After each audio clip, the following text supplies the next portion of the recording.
A ver, cuando pensamos en liderazgo, ¿qué se nos viene a la mente? Seguramente poder, resultados, estar al frente de todo. Pero, ¿y si esa fuera solo una parte de la historia? ¿Qué tal si el liderazgo que de verdad deja huella nace de un lugar completamente diferente?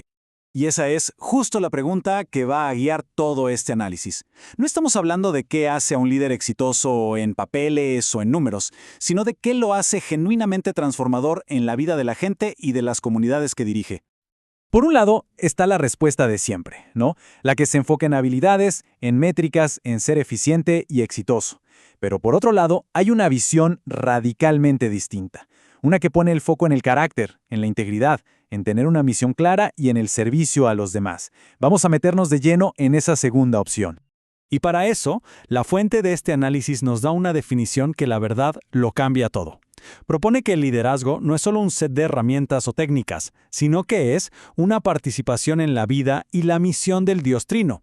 En otras palabras, liderar no es inventar un camino, sino unirse a un propósito mucho más grande que ya está en movimiento. Esto nos lleva de cabeza al primer pilar, el objetivo. Aquí, el primer gran cambio mental es dejar de medir el éxito con la vara del mercado para empezar a medirlo con la vara de la fidelidad a una misión. Y esta cita, lo clava. Dice que este modelo cambia el telos. Telos es una palabra griega que se refiere al propósito final, al gran objetivo de algo. Así que en esencia lo que cambia es el para qué del liderazgo. Ya no se trata del éxito de la organización, sino de serle fiel a la misión. Es, literalmente, recalibrar la brújula por completo. Y aquí se ve clarísima la diferencia. Una mentalidad de mercado se pregunta, ¿estamos teniendo éxito? Pero una mentalidad de misión se pregunta algo mucho más hondo. ¿Estamos siendo fieles a la misión? Y claro, las preguntas que nos hacemos terminan definiendo los resultados que buscamos. Muy bien, si ya cambiamos el objetivo, la pregunta ahora es, ¿de dónde sale todo esto? Y eso nos lleva al segundo pilar, la fuente. Aquí vamos a ver por qué el carácter pesa mucho más que el carisma. La idea central aquí es simple, pero potentísima. El liderazgo wesleyano se trata de carácter. Esto quiere decir que antes de las estrategias, de las habilidades o de si alguien es muy carismático, lo que de verdad define a un líder es su integridad, lo que es por dentro.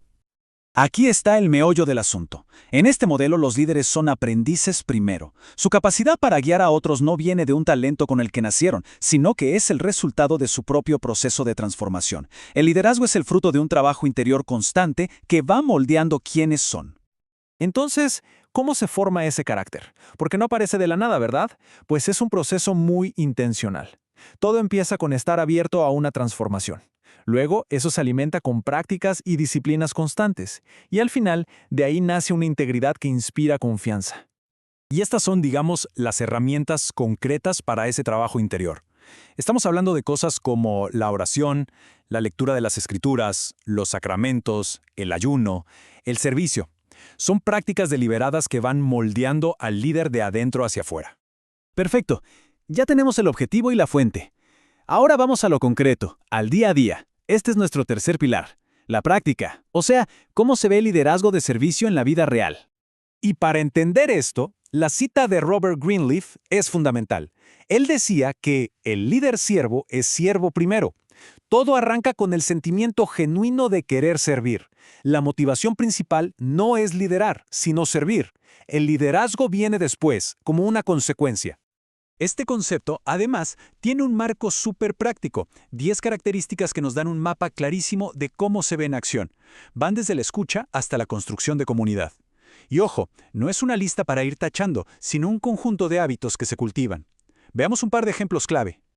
Por ejemplo, la escucha. Y no se trata solo de oír palabras, ¿eh? Es un compromiso de verdad por entender al otro, por captar qué es lo que el grupo realmente necesita o busca. Y muy conectada con eso está la empatía, que es ese esfuerzo por entender y aceptar a las personas como son, con su espíritu único, asumiendo que tienen buenas intenciones y a partir de ahí construir una conexión real. Pero bueno, ¿cómo sabemos si esto de verdad funciona? Greenleaf propuso la prueba de fuego, la pregunta definitiva. ¿La gente a la que se sirve crece como persona? ¿Se vuelven más sanos, más sabios, más libres? ¿Y es más probable que ellos mismos se conviertan en servidores? Ok, ya vimos los tres pilares, objetivo, fuente y práctica. Ahora vamos a unirlos. ¿Qué es lo que conecta todo esto? El hilo conductor es el poder unificador de la humildad. Y cuidado, es crucial definir bien qué es la humildad en este contexto. No tiene nada que ver con inseguridad o con sentirse menos. Al contrario, es tener la seguridad en uno mismo para que el ego no estorbe. Una frase que lo resume genial es, no se trata de pensar menos de uno mismo, sino de pensar menos en uno mismo. Miren, esta tabla lo conecta todo de una manera brillante. Para el objetivo, la humildad te permite enfocarte en una misión más grande que tú. Para la fuente, te da la apertura que necesitas para recibir feedback y seguir formándote. Y para la práctica, te libera del ego para que de verdad puedas poner las necesidades de otros primero. Y hay que insistir en esto. La humildad no es para nada pasiva. Es una postura de liderazgo activa, una fuerza que realmente transforma la manera en que nos relacionamos, lideramos y construimos comunidad. Y así volvemos al principio de todo. Como resume esta cita, el liderazgo, desde esta perspectiva, no lo define el líder, sino un propósito más grande. Es definido por quién es Dios, dónde está Dios y qué está haciendo Dios. Así que, para cerrar, queda esta pregunta flotando en el aire. ¿Y si el verdadero liderazgo no se trata de estar a cargo, sino de cuidar a quienes están a nuestro cargo? Muchas gracias por acompañarnos en este recorrido.